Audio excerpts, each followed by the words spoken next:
আধুনিক মানবিক ইসলামী কল্যাণ রাষ্ট্র আমরা কায়েম করতে চাই। এটা বহু বলেন, ওই নেতা পারবে? বাংলাদেশের মাটিতে একমাত্র জামাত ইসলামী ইসলামী ছাত্র শিবির এই ঘোষণা দেওয়ার দুঃসাহস রাখে আমাদের দলে কোনো দুর্নীতিবাজ নেই, আমাদের দলে কোনো চাঁদাবাজ নেই, আমাদের দলে কোনো দখলবাজ নেই, আমাদের দলে কোনো নেশাখোর নেই।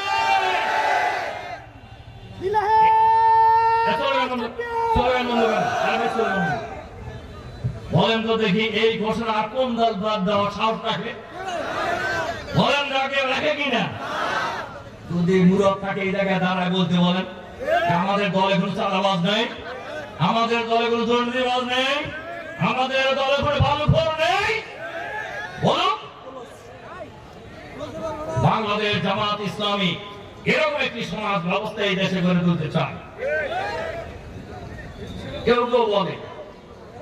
কেউ বলে যে খান সাহেব ক্ষমতায় তো যান নাই, গেলে না বোঝা যাবে। আমি তাদের কি বলি জানেন? আচ্ছা বলেন তো, 5ই আগস্টের পরে জামাত শিবিরের দাপট কম না বেশি? কিরকম বেশি? সাবেক প্রধানমন্ত্রী, আমি দামি প্রধানমন্ত্রী বলি, উনি এই পালায় যাওয়ার আগেও বলছে না আন্দোলন কারা করতেছে, বলছে কিনা বলে সবাই জানে। এই 5ই আগস্টের পরিবর্তনের পর জামাত শিবির চাইলে চাঁদাবাজি কিছু করতে পারতো না? পারতো কিনা বলেন? দখল করতে পারতো কিনা? ভালো মহলে যাইতে পারতো কিনা? গেছে কোন জায়গায়? কথা পরিষ্কার আমাদের, আপনি শুনে যান। জামাতের কোন লোক যদি যায় আর যাই হোক না কেন তিনি জামাতে থাকতে পারবেন না, জামাতে তিনি থাকতে পারবেন না। আর এই দেখেন পাবলিক কি করে। আমাদের 2 জন মন্ত্রী, জামাতের আমির মাওলানা মতিউর রহমান নিজামী, জামাতের সেক্রেটারি জেনারেল আলী হাসান মোহাম্মদ মুজাহিদ 3টা মন্ত্রণালয় পরিচালনা করেছেন 5 বছর। মঈনুদ্দিন ফখরুদ্দিনের 2 বছর, আর আওয়ামী লীগের এই 15.5 বছর এই নেতাদের বিরুদ্ধে মাইক্রোস্কোপ দিয়ে দুর্নীতি খোঁজা হয়েছে, কিন্তু 1 পয়সার দুর্নীতি তারা বের করতে পারে না। জামাত ক্ষমতা পেলে দুর্নীতি করবে না, এই ঘোষণা আমরা দিতে পারি না? বলেন পারি কিনা? সংগ্রামী ভাই এবং বন্ধুগণ, এখন জামাত ক্ষমতায় গেলে কেউ বলে মহিলাদের কি হবে? অনেকেই বলে, কথা শোনেন বলে, সময় তো বেশি নাই, অনেকেই বলে যে জামাত যদি ক্ষমতায় যায় মহিলাদেরকে একদম ঘরে বসায়া, ঘরে ঢুকায়া কালো বোরকা পরাই দেবে, এরকম বলে না? আমি বলি আলহামদুলিল্লাহ, বাংলাদেশে যদি ইসলামী রাষ্ট্র ব্যবস্থা কায়েম হয়ে যায়। আর একটা কথা বলি, জামাত ক্ষমতায় যেতে চায় না, বাংলাদেশে ইসলামকে রাষ্ট্রীয় ক্ষমতায় বসাতে চায়। আর ইসলামকে রাষ্ট্রীয় ব্যবস্থায় প্রতিষ্ঠিত করার জন্যই যুগে যুগে আল্লাহ তাআলা অসংখ্য নবী রাসূল পাঠিয়েছেন। সকল নবী রাসূলের দায়িত্ব ছিল লিইয়ুযহিরাহু আলাদ-দীনি কুল্লি, সমস্ত মতবাদের উপর, সমস্ত আদর্শের উপর ইসলামকে বিজয়ী আদর্শ হিসাবে প্রতিষ্ঠা করতে পারেন। তাহলে আমরা যারা মুহাম্মদ সাল্লাল্লাহু আলাইহি সাল্লামকে নেতা মানি, আমাদের কার আদর্শ কায়েম করার জন্য লড়াই করা উচিত? বলেন তো, কার আদর্শ কায়েম করার জন্য লড়াই করা উচিত? ইসলামী আদর্শ কায়েম করার জন্য লড়াই করা উচিত। এটা সকল মুসলমানের জন্য ফরজ। সকল মুসলমানের জন্য কি ফরজ? বাংলাদেশ জামাত ইসলামী এই কারণে এই সংগ্রাম করছে বাংলাদেশে। যে কথা বলতেছিলাম মহিলাদের ব্যাপারে,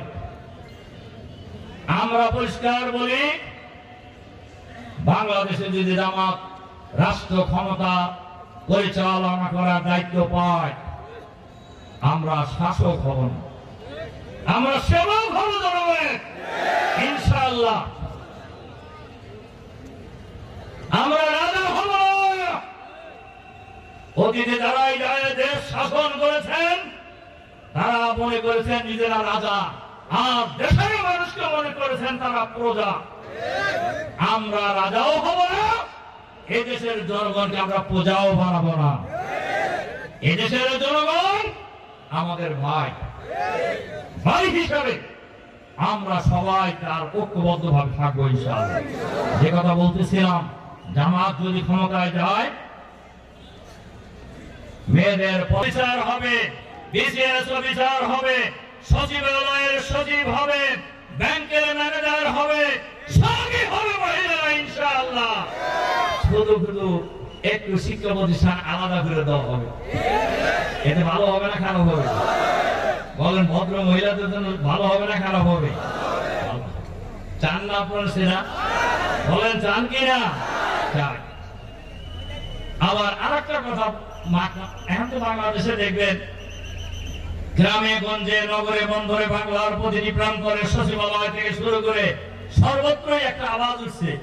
খেয়াল করে দেখছেন কি আমরা? সে আওয়াজ কি বলতে পারবেন নাকি? সে আওয়াজ হলো সব দল দেখা শেষ, এবার দেখবো জামাত ইসলামী বাংলাদেশ। এই আওয়াজ উঠছে না গ্রামে গঞ্জে? আপনি শ্বাস করে বসে দেখেন কি কয় লোকেরা, সচিবালয়ে যা দেখেন লোকেরা কি বলে। তখনই তো এই প্রশ্নগুলি উঠছে। তখন বলতেছে যে অবস্থা তো সেই দিকেই যেতেছে, হিন্দুদের কি হবে, অমুসলিমদের কি হবে, এইটা কয়া আমার এরকম দেখায়। এরা বলেন নাকি কি মা সাইজ করব?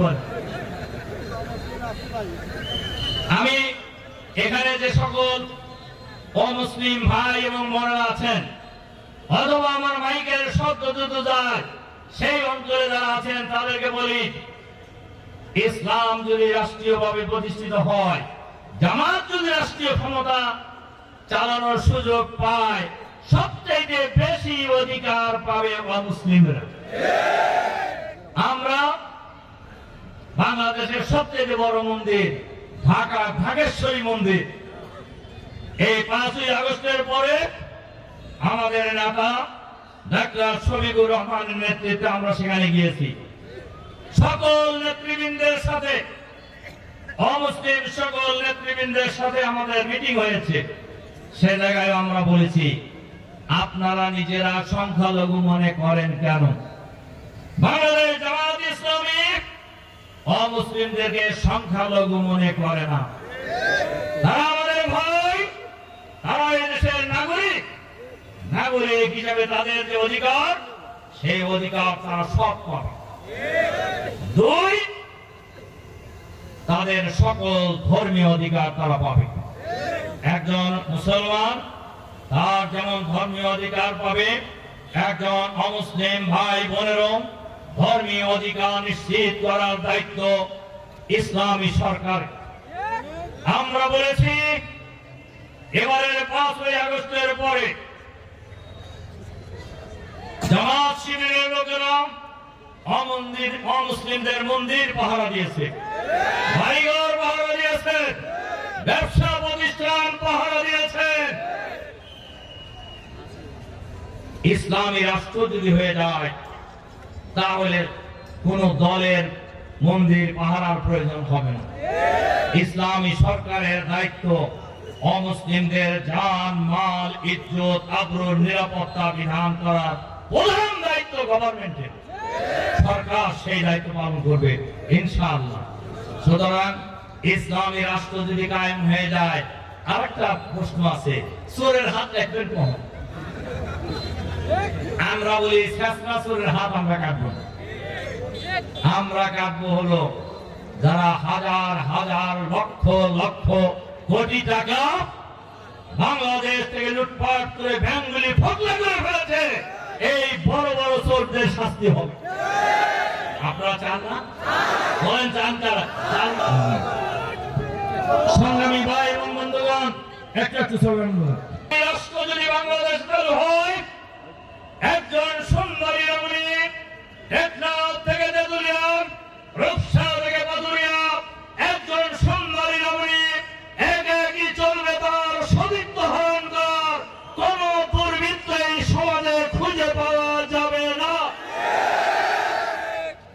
কোন দুর্বৃত্ত এই ধরনের চোখ রাঙিয়ে তাকায় কোন সুন্দরী রমণীর দিকে, আর খার মটকায় দেওয়া হবে বাংলাদেশের মাটিতে।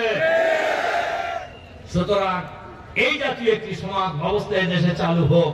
আপনারা চান না? এই যে বলেন কারা? সংগ্রামী ভাই,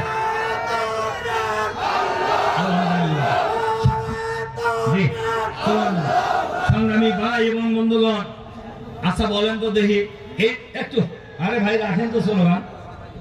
এরকম একটি সমাজ যদি চালু করতে হয়, চাইলেই হোক। আল্লাহর আইন চাই, সৎ লোকের শাসন চাই।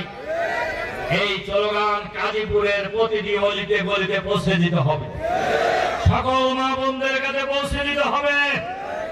2, গাজীপুরের জনগণকে ঐক্যবদ্ধ করতে হবে। আমরা আগামী দিনে এই দেশকে আমরা শোষণ মুক্ত দেশ দেখতে চাই, দুর্নীতি মুক্ত দেশ দেখতে চাই।